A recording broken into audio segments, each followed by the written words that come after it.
Hi everybody, good evening. Can you hear me? Can you see me? So everything is good. All right, so it's a pleasure to be here. I am, as you heard, I'm the assistant rabbi at Adat Ariel.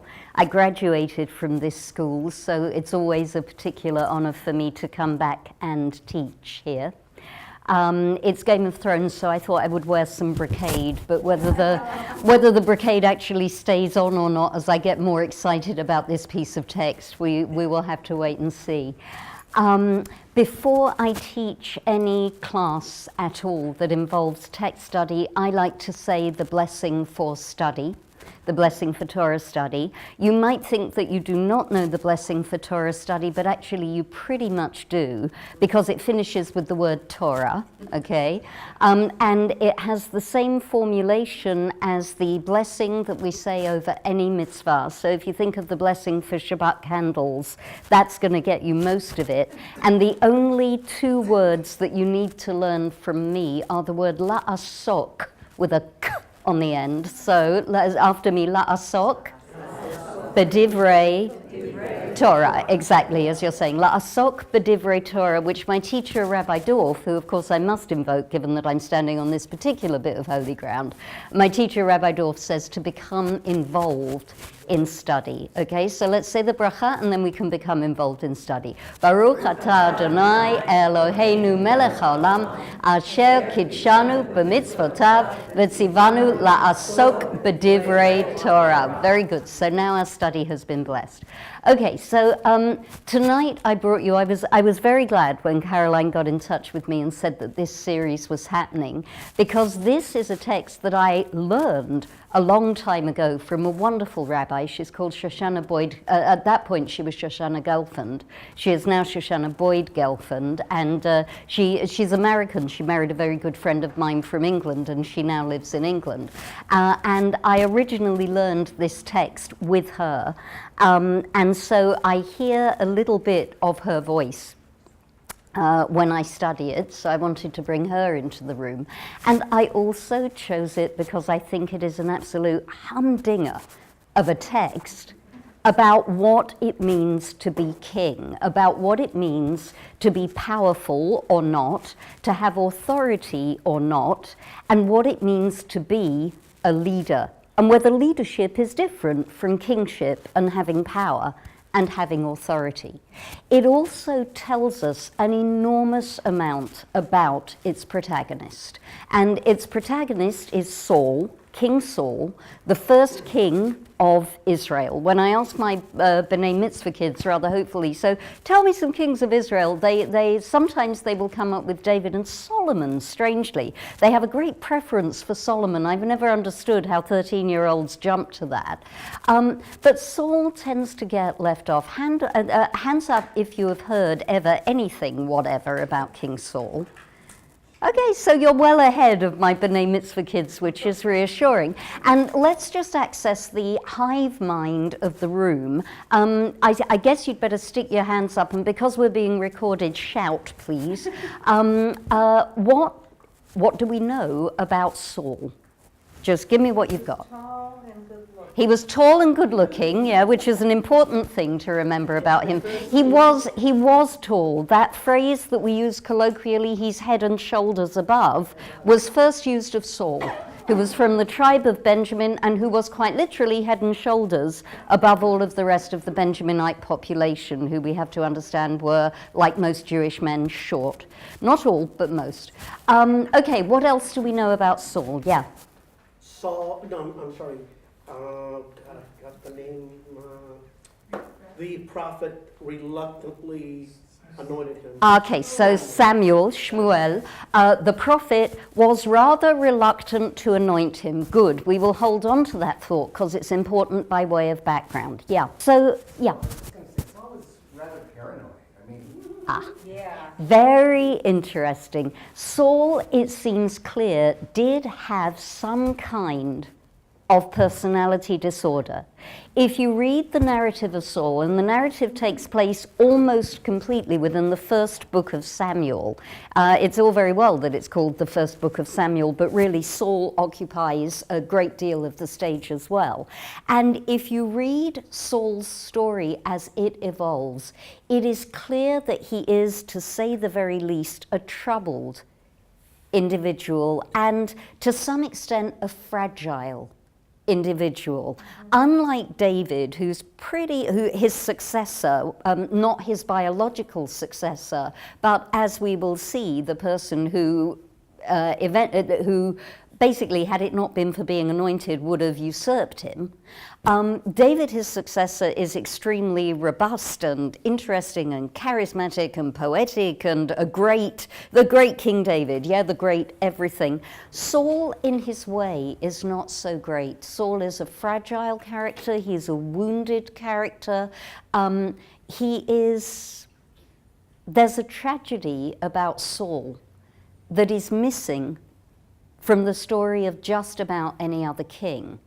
Does anybody know how Saul's life ended? I just want us to get the arc of his life. He was killed in a war. He died in a war, but there's a little more to it than that. Has anybody read Shakespeare's Antony and Cleopatra? Yeah. Okay, Saul dies the way that Antony dies. He falls on his sword out of a combination of shame and retreat and defeat and various other emotions, and he bungles the job in much the same way, and not quite the same way. Shakespeare builds it out a bit, but Saul also bungles the job. He runs around pleading for people to kill him, and when they don't, he falls on his own sword. Because the stories of the Bible are stories that when we read them, we know how they're going to turn out. That's the nature of those stories. It is not so much a spoiler alert as a relevant piece of information that Saul is going to take his own life at the end of the day. And indeed, Saul becomes the halachic model for why we do not blame people for committing suicide. The halakhic rule, this is a parenthesis, but it's an interesting one. The halakhic rule against suicide, there's a lot of bubamaises about if you commit suicide, you can't be buried in a Jewish cemetery. And there were some rabbis in the Middle Ages who took that view, but halakhically, I will tell you, they were substantially in the minority, which is the polite rabbinic way of saying wrong. They were substantially in the minority because the model of Saul is interpreted over and over again to say that by definition, a person who commits suicide cannot have been of sound mind. They were under duress, and therefore we do not blame them for what they did. So we have now the arc of Saul's life. This tall, handsome young man from the tribe of Benjamin, which is not one of the leading tribes, although when we get told about its adventures, they turn out to be pretty interesting. I don't know if anybody has read the book of Judges. That's a story for another course, very disturbing. This tall, handsome young man who's quietly minding his own business one day when a prophet comes along and says, "I'm not happy about this, but you are going to get to be king." And that is the beginning of his reign, and by the end of his reign, he's constantly under physical attack, as we're going to see from various people, most notably the Philistines, who are eventually going to be responsible for the war that results in his death. He's going to be surrounded by enemies for the whole of his reign, and he is, as I said, already, despite being tall and handsome, he is fragile. I think he was paranoid. People give, He was afraid of David, That's right. People give various diagnoses. There's a tremendously complicated relationship that he has with David, who usurps him. And if you're, I have this fantasy that people study at home on Shabbat afternoon, yeah, that they go home. You go to shul in the morning, and then you go home, and then you have lunch, then you have a nap, obviously. But when you get up and study something, and if that is your Shabbat afternoon, and if it is not, I recommend it as a model, particularly now that the hour has changed and it's going to be the end of Shabbat before you know it. The first book of Samuel is a really, really good read, and a strikingly contemporary read in a lot of ways. When I was looking at this on the internet today just to try and verify what it was that I was going to say or not say, I found a couple of specialists who were like, we don't diagnose biblical characters, it's a waste of time. But clearly there is something. But clearly there is this tension between a very solid and handsome and warlike exterior, he's an army commander, he's a general, and an internal fragility. He's a man whose outside and inside don't match up. Yeah. Wasn't he kind of a tortured soul? Yes, I think you could absolutely say that he's a tortured soul. Well, I think he was actually a tragic soul. Yes, and tragic as well. I agree. I mean, it's not an accident that Shakespeare, who knew his Bible very well, chooses Saul's pattern and repeats it in Mark Antony. I think there is absolutely tragedy here. And the more you look at him, the more complicated he gets, yeah? It's a story that you can read many, many times over. And as we read it against our lives, as with all biblical stories, with our own psychology, with our own evolution, and with differences in experience, his story becomes that much more interesting. So, the text that we are going to study today, we've now got a substantial chunk of text to work our way through, and I am one of those people who doesn't let us read the whole text first and think about it. I like to study it as it evolves. I'm going to ask people to read, so if you're a reader, you can start clearing your throat and doing your vocal exercises now. And for the sake of us being recorded, I'm going to bring you a microphone so that your voice comes clear on the recording, but be warned, I interrupt, okay? I'm just saying, I warn the Bar Mitzvah kids of this as well. We're going to be studying a chunk of text from early on in Saul's reign, really quite early indeed. Let me just be certain to get this in the right order for you. People who learn with me regularly know that I am not a historian. Here's what happens immediately before our text.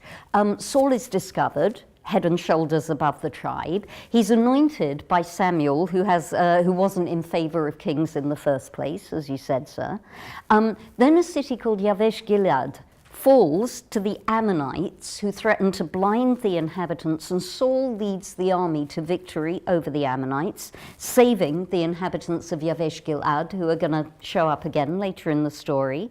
He gets crowned, and Samuel has a jolly good moan about it. Most of Saul's coronation, Americans say something different, don't you? You say coronated? Yeah, we don't say that in England. Coronation. Most of Saul's coronation ceremony is taken up with the prophet Samuel moaning about kingship and kings in general, and how the children of Israel are an ungrateful bunch of blankety blanks who shouldn't be asking for a king in the first place. So we can imagine how it felt to be Saul on that day. Okay. Samuel, of course, having been the main power in the region before. 2 years later, only 2 years into his reign as a young king, he actually leads the people to a victory over the Philistines. And then he makes a sacrifice that is against the rules, which gets him even further into Samuel's bad books than he previously was. And then there's another skirmish with the Philistines, which I'm not going to spoil for you. It makes interesting reading. And we begin to meet Saul's son, Jonathan, who's going to figure very importantly in David's life.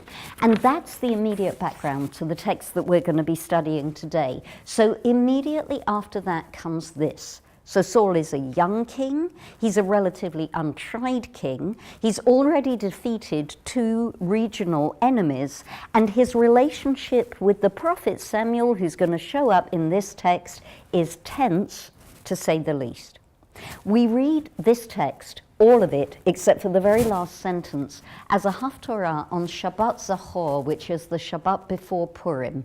And you might want to park that fact in the back of your minds as well. The immediate connection is pretty blatant and obvious, but you might want to think about more subtle connections as well. So another question that we can be holding in our minds as we study this text is, is who actually is the king? All right, so another question to bear in mind. So who would like to read? First paragraph only, please. Samuel said to Saul, I am the one the Lord sent to anoint me king over his people. Louder. Therefore, listen to the Lord's command.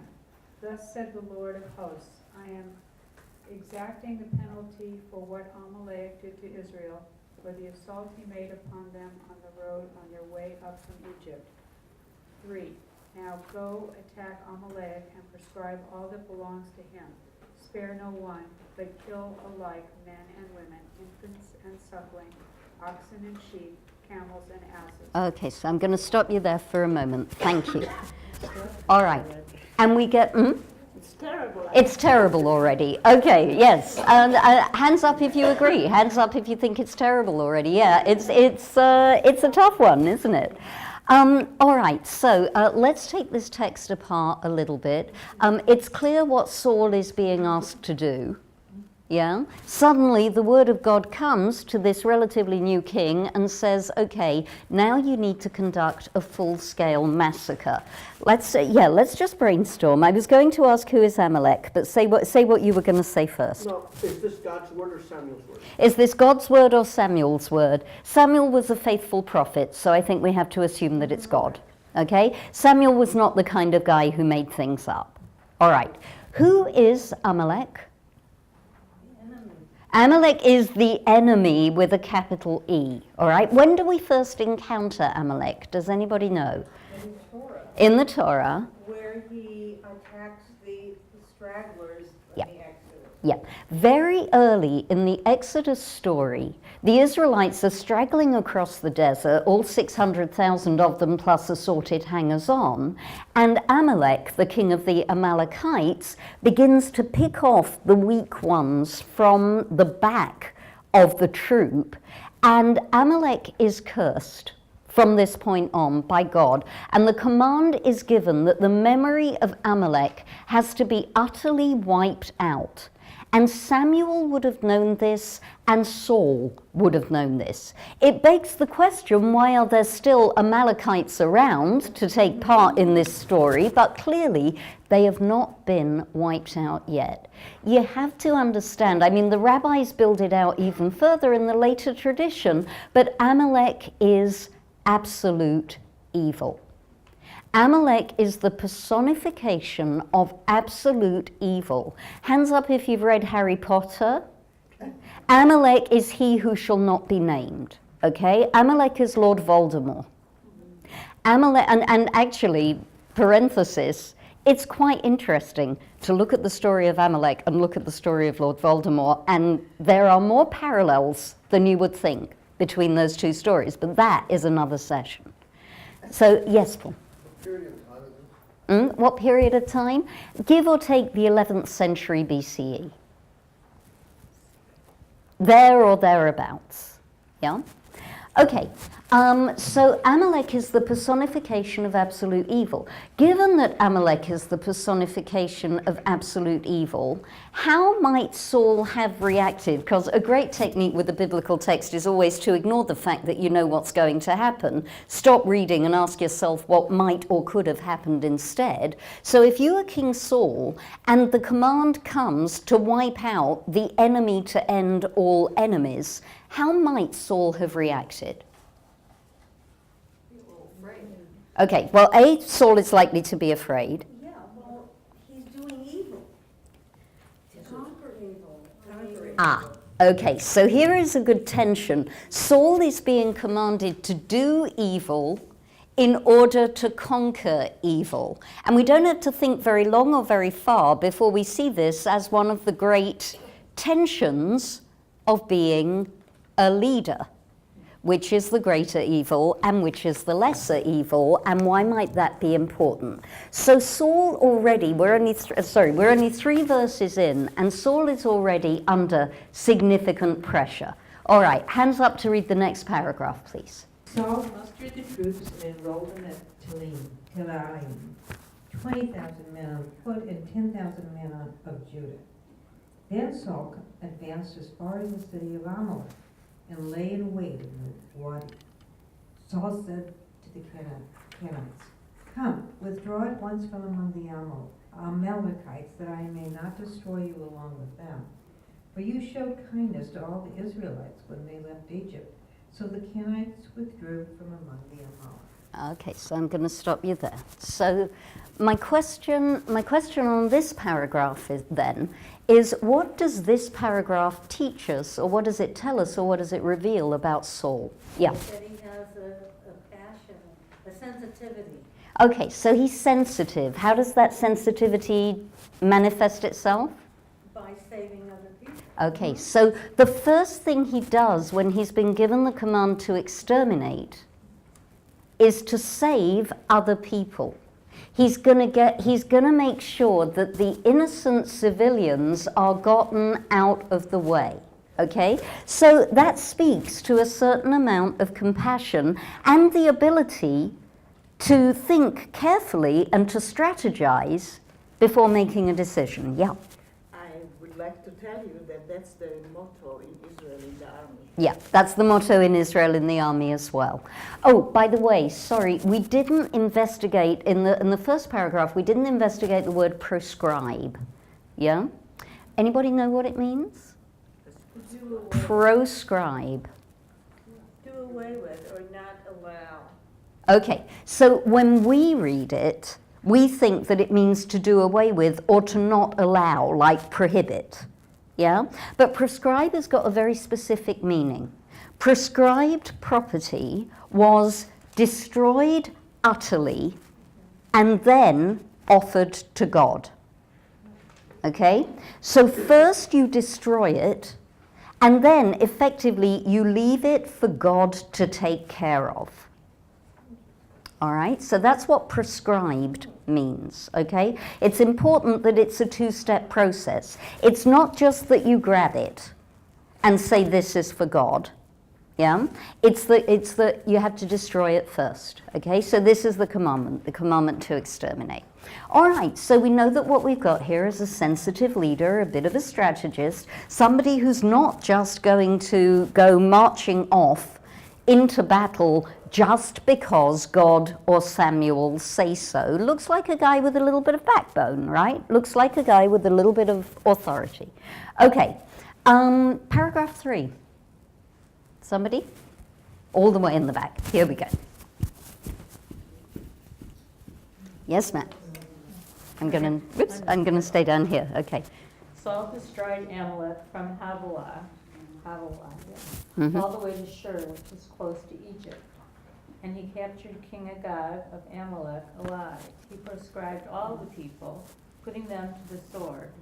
But Saul and the troops spared Agag and the best of the sheep, the oxen, the second-born, the lambs, and all else that was of value.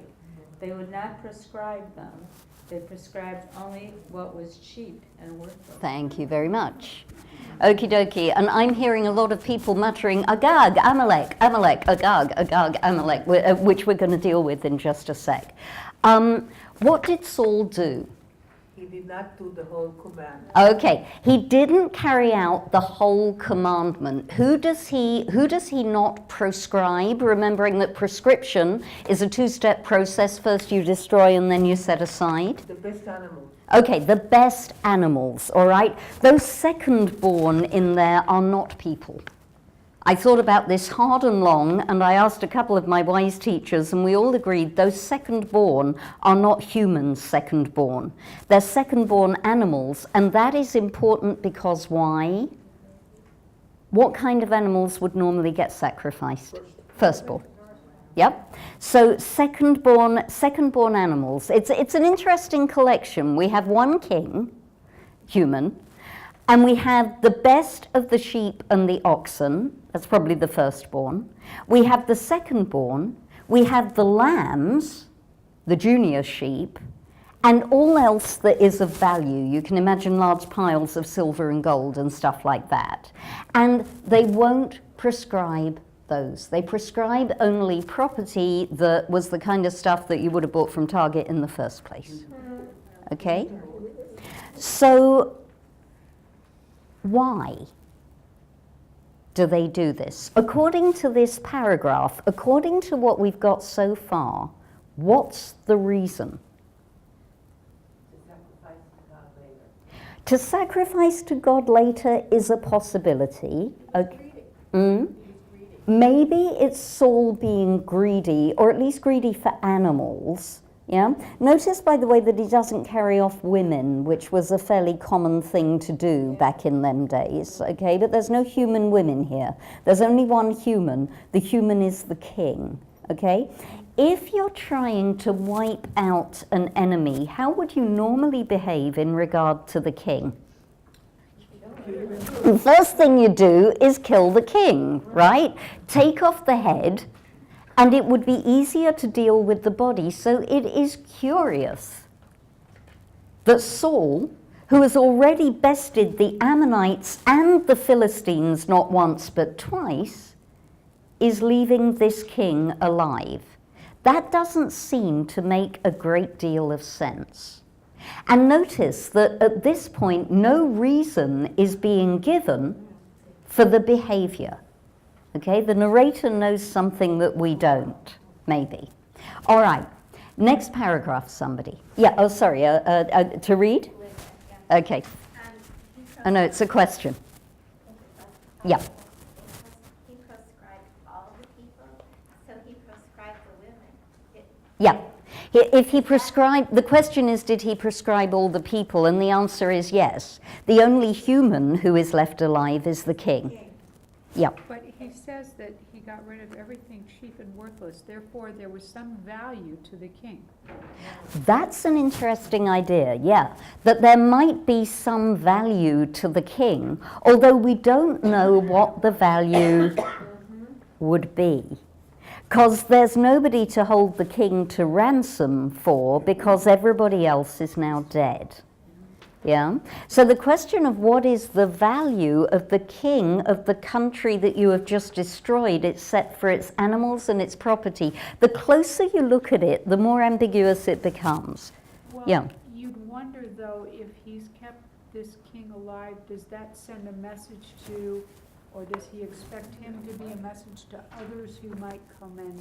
Okay, so is Saul going completely off the command and playing some kind of political game and trying to get some kind of political capital? It's possible, but it's, it makes us speculate. It's weird. Weird is a very good word for it. It's weird, it's inconsistent, it doesn't seem to make a great deal of sense. The compassionate strategist of the paragraph we just saw is suddenly not making the sense that we previously would have thought. And this also doesn't sit with the guy who's had 3 successful campaigns to date, and he's only been king for a few years. Okay, so it's curious. Who's going to take care of the sheep if he kills everybody? Who's going to take care of the sheep if he kills everybody? The Israelites is the short answer to that. Yeah, they were quite valuable in those days, sheep. Yeah, so that, I think the answer to that is probably the Israelites. Yeah, these things had value. They were property. Paragraph 4, somebody, please. Thank you. The word of the Lord came to Samuel. I regret that I made Saul king, for he has turned away from me and has not carried out my commands. Samuel was distressed, and he entreated the Lord all night long. Early in the morning, Samuel went to meet Saul. Samuel was told, Saul went to Carmel, where he erected a monument for himself. Then he left and went on down to Gilgal. Thank you very much indeed.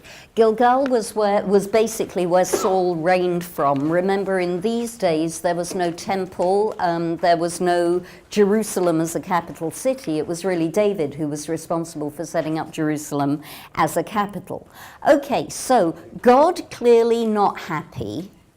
What do we make of Samuel's reaction here?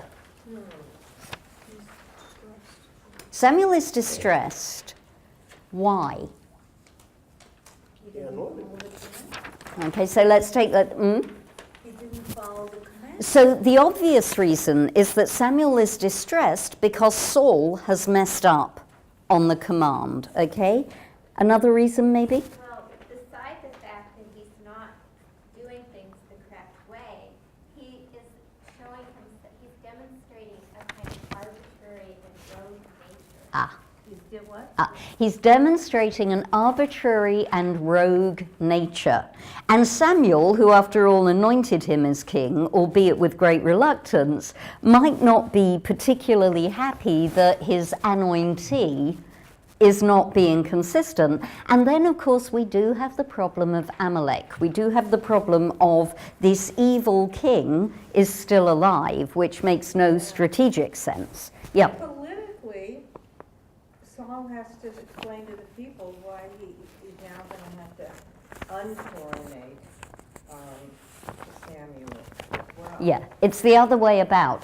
If Saul has disobeyed God's command, then Samuel is really in a bit of a cleft stick, isn't he? Because we all know Samuel is the one who was like, you don't need a human king, you've got God. God is very much better than any human king. Samuel gave a long speech about this at Saul's coronation. Therefore, Samuel he's going to be left with no choice but to remove the power from the king who he actually crowned, and that might be, to say the least, awkward. All right, doozy of a paragraph coming up as we turn over the page. Who's going to read?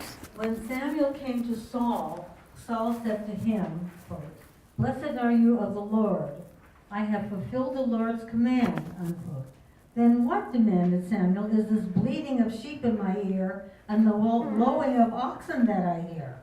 Saul answered, "They were brought from the Amalekites, for the troops spared the choicest of the sheep and oxen for sacrificing to the Lord your God, and we prescribed the rest." Samuel said to Saul, "Stop. Let me tell you what the Lord said to me last night." "Speak," he replied, and Samuel said, "You may look small to yourself, but you are the head of the tribes of Israel. The Lord anointed you king over Israel, and the Lord sent you on a mission, saying, 'Go and prescribe the sinful Amalekites. Make war on them until you have exterminated them.' Why did you disobey the Lord and swoop down on the spoil in defiance of the Lord's will?" Saul said to Samuel, "But I did obey the Lord. I performed the mission on which the Lord sent me. I captured King Agag of Amalek. I prescribed Amalek 21, and the troops took the spoil for some sheep and oxen, the best that would have been prescribed to sacrifice to the Lord your God at Gilgal." Okay, stop there for a moment. Thank you. Like I said, a doozy of a paragraph. All right, and it's got one of the loveliest and cleverest bits of Hebrew in it that comes up in the whole Haftarah reading cycle of the year. Okay, so Samuel comes to Saul. Samuel has been tossing and turning all night. Samuel comes to Saul, and what is the first thing that Saul says to him? "Blessed are you of the Lord," which is the biblical equivalent of "Hello, sir." "I have fulfilled the commandment of the Lord." What does Saul believe? That he did what he was commanded. So it would appear at this point that even though Saul was explicitly told, destroy and prescribe everything, and there's a bunch of animals and livestock running around and making noise, and there's a king alive, even though we know in the ancient world that the easiest way to destroy a nation was to get rid of its king, and Saul, who is a military commander, who has already led 3 successful campaigns against the Philistines, Saul believes that he did what he was told to do? Really? It's one of the reasons that I love this text, is that there are no right answers to those kind of questions. You can absolutely read the text either way. So let's explore the two possibilities. Let's hold them both together. Suppose it is the case that Saul genuinely believes, suddenly he's become an innocent. This fragile man is also genuinely innocent of the fact that when commands come from God, they should be followed to the letter. And when they come via the prophet Samuel, who went to the trouble of crowning you, they absolutely should be followed to the letter. He still believes that he's fulfilled the command.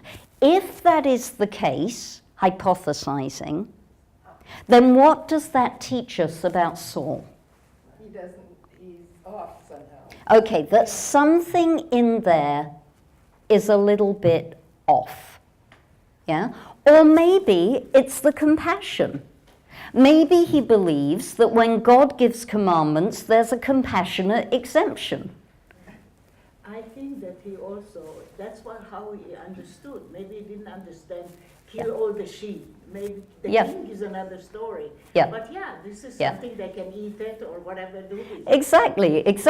Maybe it's just good economics. Terrible waste of all of those sheep.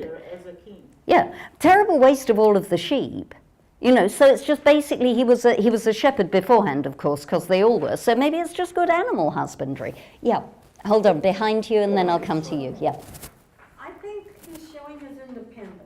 Ah. I think that he wasn't crowned a king. Right. Therefore, he has some power and some authority. Very nice. And Yeah. I wonder if he saved the other king because of being a colleague. I mean, having Right. compassion, because if he were captured, he would want to be saved. And so he's showing like a transition. All right. So, good possibility then that what he's doing here is claiming authority. He's still a relatively young king, and if you get to be king, you get to interpret the commands. You get to use a degree of personal discretion, and as you say, he might have kept the other king alive because he would like the same favor paid back to him one day. Maybe this is an exercise, maybe he's testing his political muscles here. Yeah, maybe he's testing the extent of his power. Yeah, and you and, sorry, I don't know names, very rude. You and then you. Yeah. And to start in paragraph 12, it says, early in the morning Samuel went to meet Saul. Samuel was told Saul went to Carmel, where he erected a monument for himself. Right. What does that mean? Generally speaking, when people conducted successful battle campaigns, they went and built something. Yeah? So this is Saul building his war memorial, which would go to the idea that he thinks that he did the right thing. Yeah?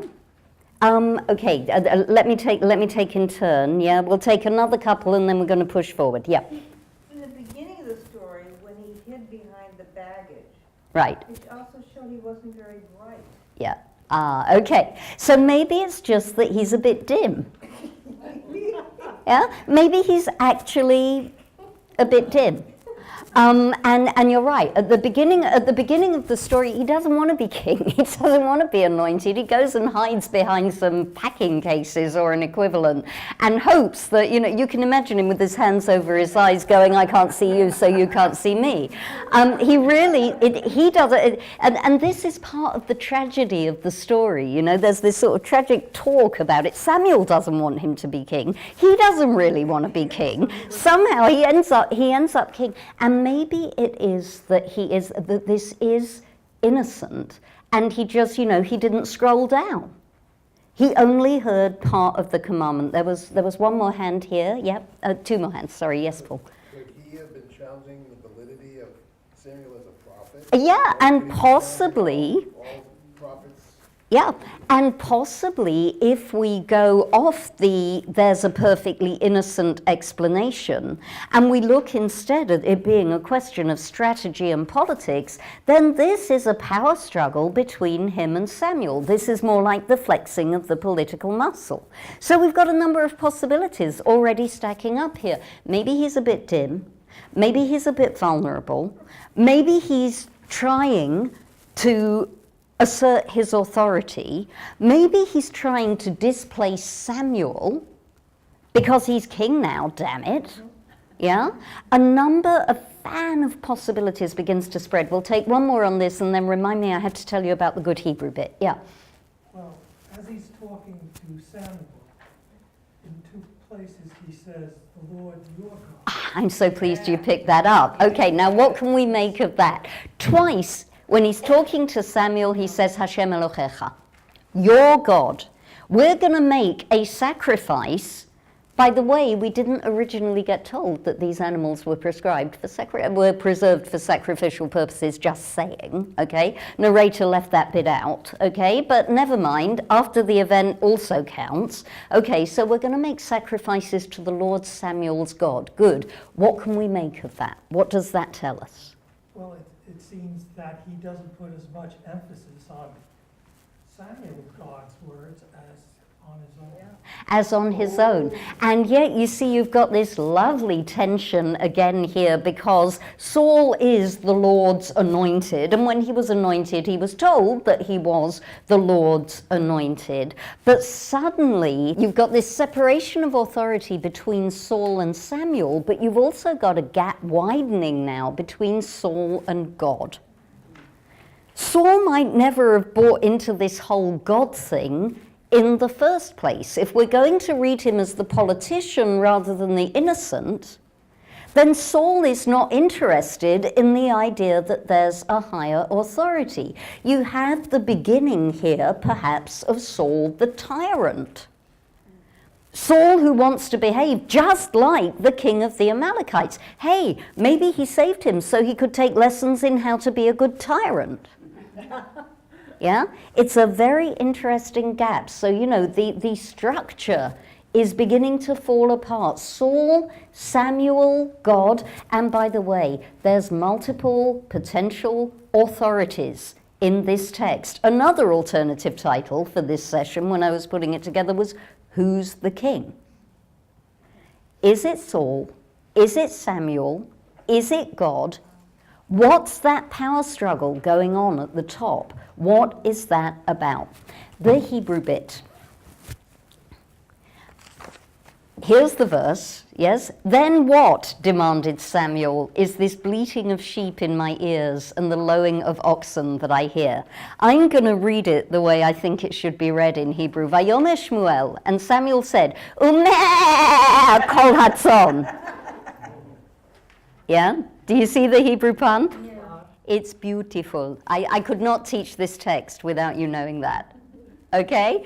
And it's really, you know, you can imagine Samuel really being quite scary at this point. And you can imagine Saul taking 2 steps backwards and beginning to polish one foot on the back of the other leg. Yeah? Samuel's a scary guy.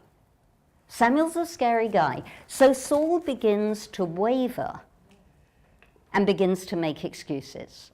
Okay, now Samuel's going to get really scary. When prophets get scary, they start talking poetry.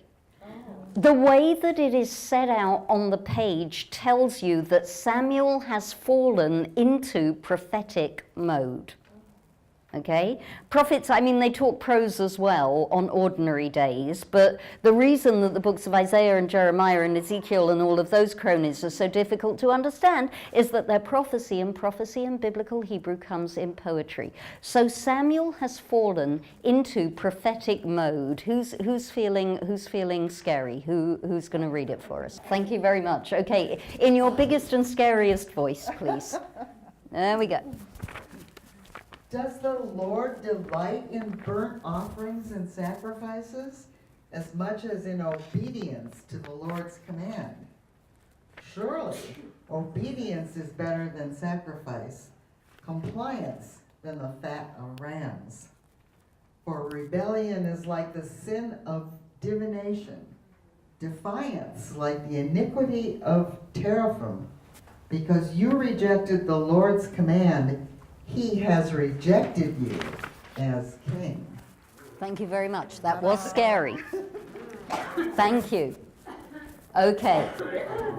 I just want to remind us that Saul has to stand there and listen to all of this with 200,000 soldiers plus 10,000 men of Judah standing there and watching him.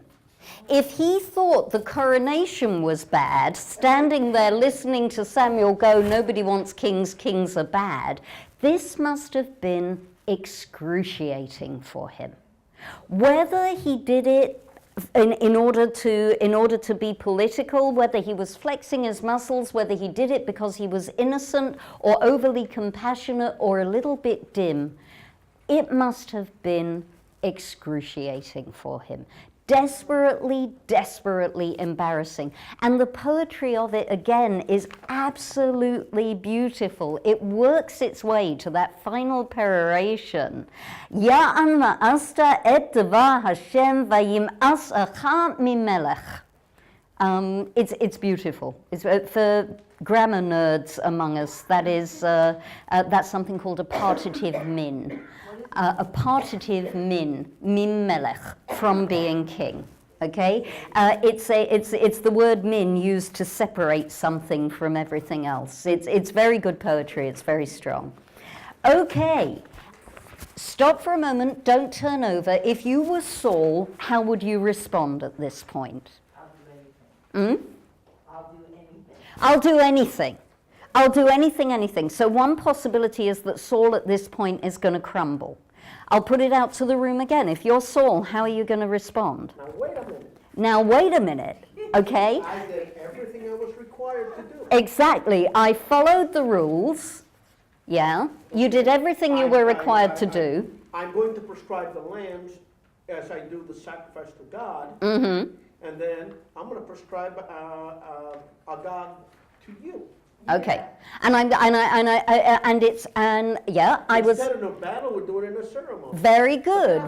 So get off my back. All right. So there's basically two possibilities. There's always two possibilities. You cope or you go under. Yeah. And similarly here, there are two possibilities. Either he's going to crumble completely, or he's going to fight back. And at this point in the text, if we haven't read the story before, we don't know what he's going to do. So who is going to read us the? Who's going to read us the next bit? Thank you very much. Saul said to Samuel, I did wrong to transgress the Lord's command and your instructions, but I was afraid of the troops and I yielded to them. Please forgive my offense and come back with me, and I will bow low to the Lord.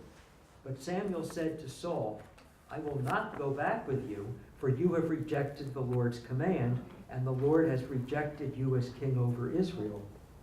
As Samuel turned to leave, Saul seized the corner of his robe, and it tore. And Samuel said to him, the Lord has this day torn the kingship over Israel away from you, and has given it to another who is worthier than you. Moreover, the glory of Israel does not deceive or change his mind, for he is not human that he should change his mind. But Saul pleaded, I did wrong. Please honor me in the presence of the elders of my people and in the presence of Israel, and come back with me until I have bowed low to the Lord your God. So Samuel followed Saul back, and Saul bowed low to the Lord. Okie dokie. So, what just happened? He backed down. Okay, there is a backing down, but it is a complicated backing down. All right, it is. Let's take it step by step. The first thing Saul says is, I did wrong. Okay, I did wrong to transgress the Lord's command and your instructions. So the first thing he does is fess up. Yeah, I chopped down the cherry tree. Okay, the first thing he does is confess. But what happens next? He blames the truth. Ah, in the time-honored Adam and Eve, it wasn't me, it was him. technique. He blames the troops. We've heard nothing about the troops from the original narration. And he says, let me just Yareti et ha'am, I was afraid of a king is saying, I'm afraid of the people. A king is saying in public, I'm afraid of the people. It seems clear that he is so thrown that he's making it up now as he goes along. Because what king of any kind, even a king who might be just a little bit dim, what king of any kind is going to say in front of the people that I'm afraid? This is the ancient world. Kings were not afraid of their people. If you were afraid of your people on Friday, you'd wake up with a spear in your guts on Saturday. But you have to be afraid of the Lord. Yes, you do have to be afraid of the Lord, but isn't it interesting, that technique of stop and imagine you don't know what comes next? We could legitimately expect that he said, I did wrong, but I was afraid that God would XYZ, but not. He's afraid of the people, and we feel that fall even more. Yeah. It almost sounds childlike, with Yeah. someone getting their hand caught in the cookie jar. Yeah. And Mikey made me do it. Yeah, absolutely. It's childlike. There is something childlike about this. So again, the ambiguity. Is he a politician or is he a scared kid? Is he just a big wimp? Yeah? Is he just, he's tall and he's handsome, but inside he's frightened. Maybe he was thinking that that's the way he understood it. And the prophet comes to him constantly with things. Maybe he wants to give him trouble. Yeah, you can still read. Maybe he's still trying to wiggle out from under the authority of the prophet. But please forget, so maybe this is good politics. Terribly sorry, but actually there's a perfectly rational reason for it. Let's put this right, because we need to save everybody's face. It's not going to look good for me. Okay, fair enough, I accept, but it's also not going to look good for you if you carry on hopping up and down and bursting into prophecy like this. So why don't we just clean all this up and we'll talk about it later. Yeah? There's an element of that as well. There's the beginnings of an attempt at a diplomatic resolution of this rather messy little crisis. And Samuel is having none of it. I'm not going anywhere with you. And again, the same phrase, like he didn't stick it to him with it enough the first time. I will not go back with you. You've rejected the Lord's command. Ma'as, yeah? Underneath that in the Hebrew, by the way, is this element of disgust. Yeah, nim'asli. There's this element of disgust or deep distaste. God has rejected you not just by going, I reject you, but because there is this recoiling as if from something that is actually unclean or disgusting. God is disgusted with you, is within the realm of the translation here. And then verse 27. As Samuel turned to leave, Saul seized the corner of his robe and it tore. Whose robe?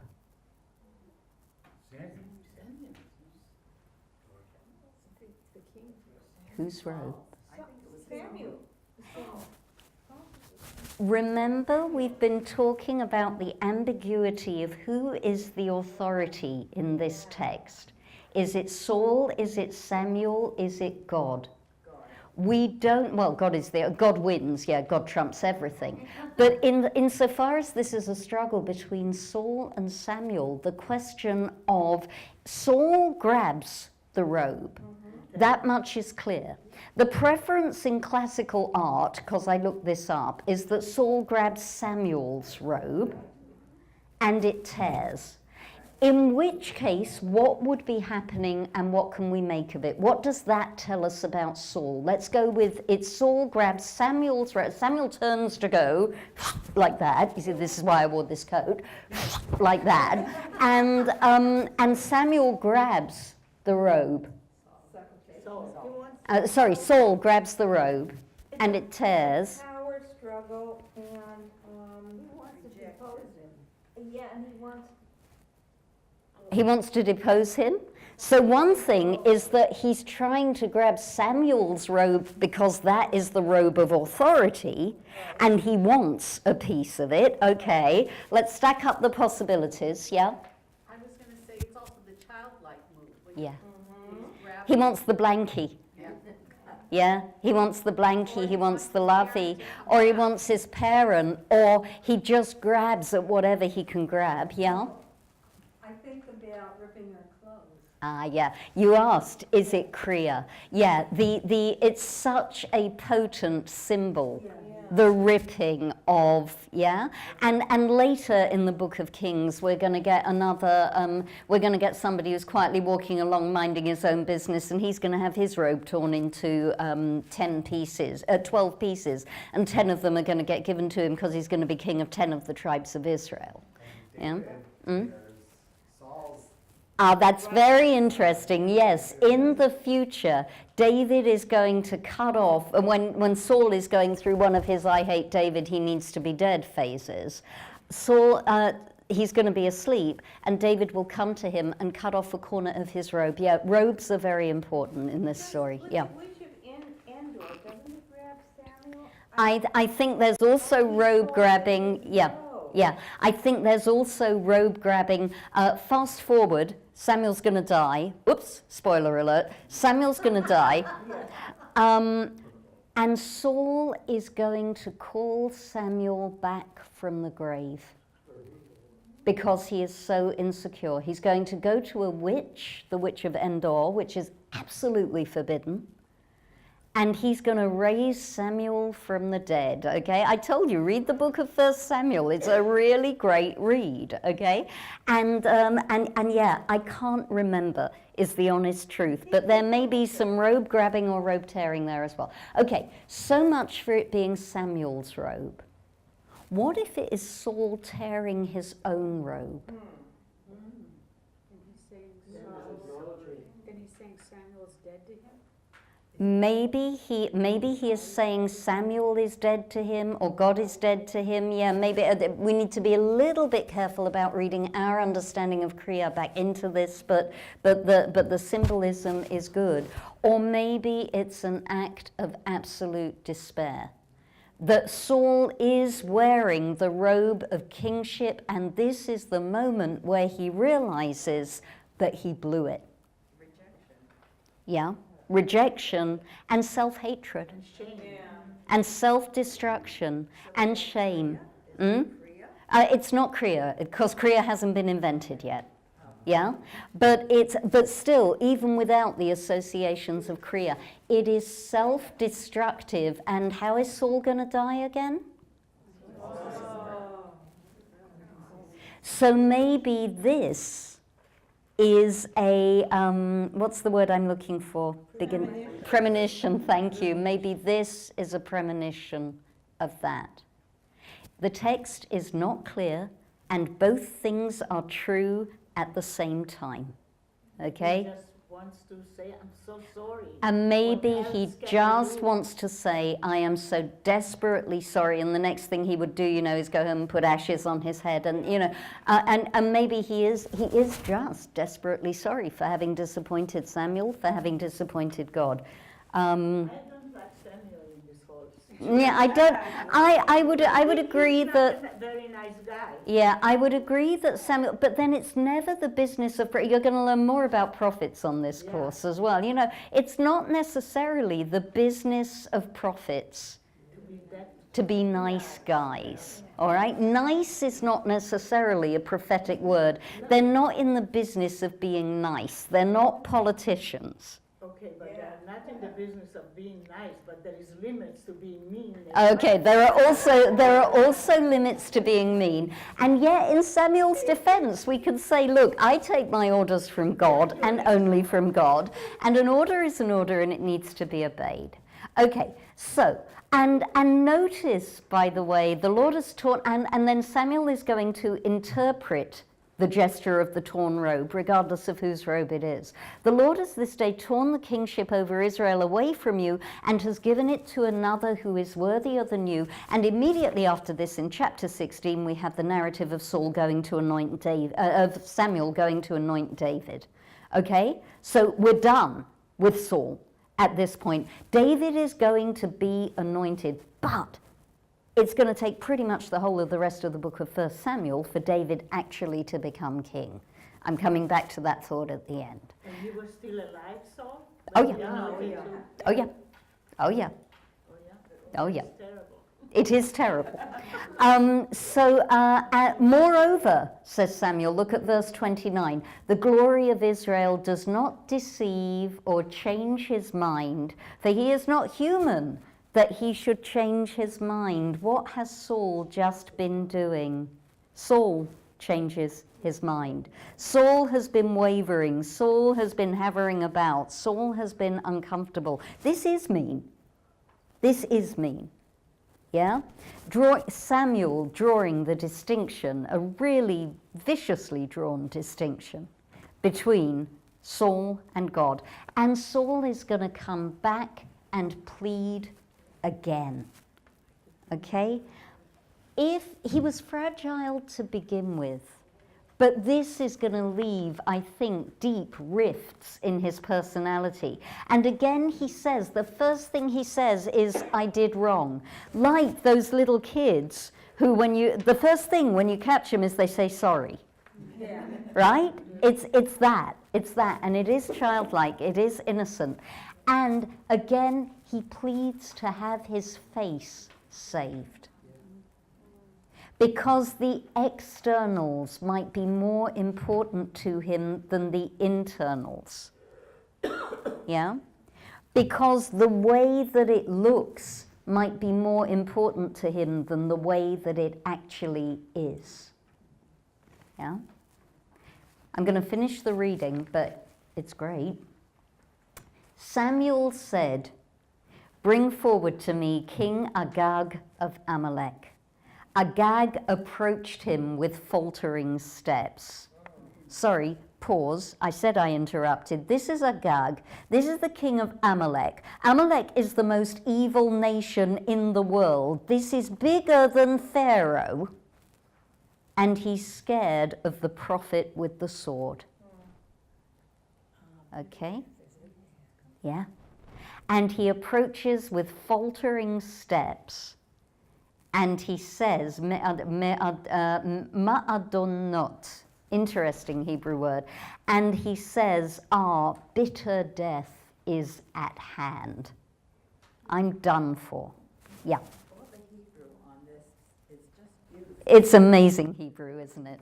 Yeah, it is magnificent Hebrew. That's why I figured we had to have it on the page, even if it ran to a 3-page handout. Samuel said, he's going into prophecy again, look.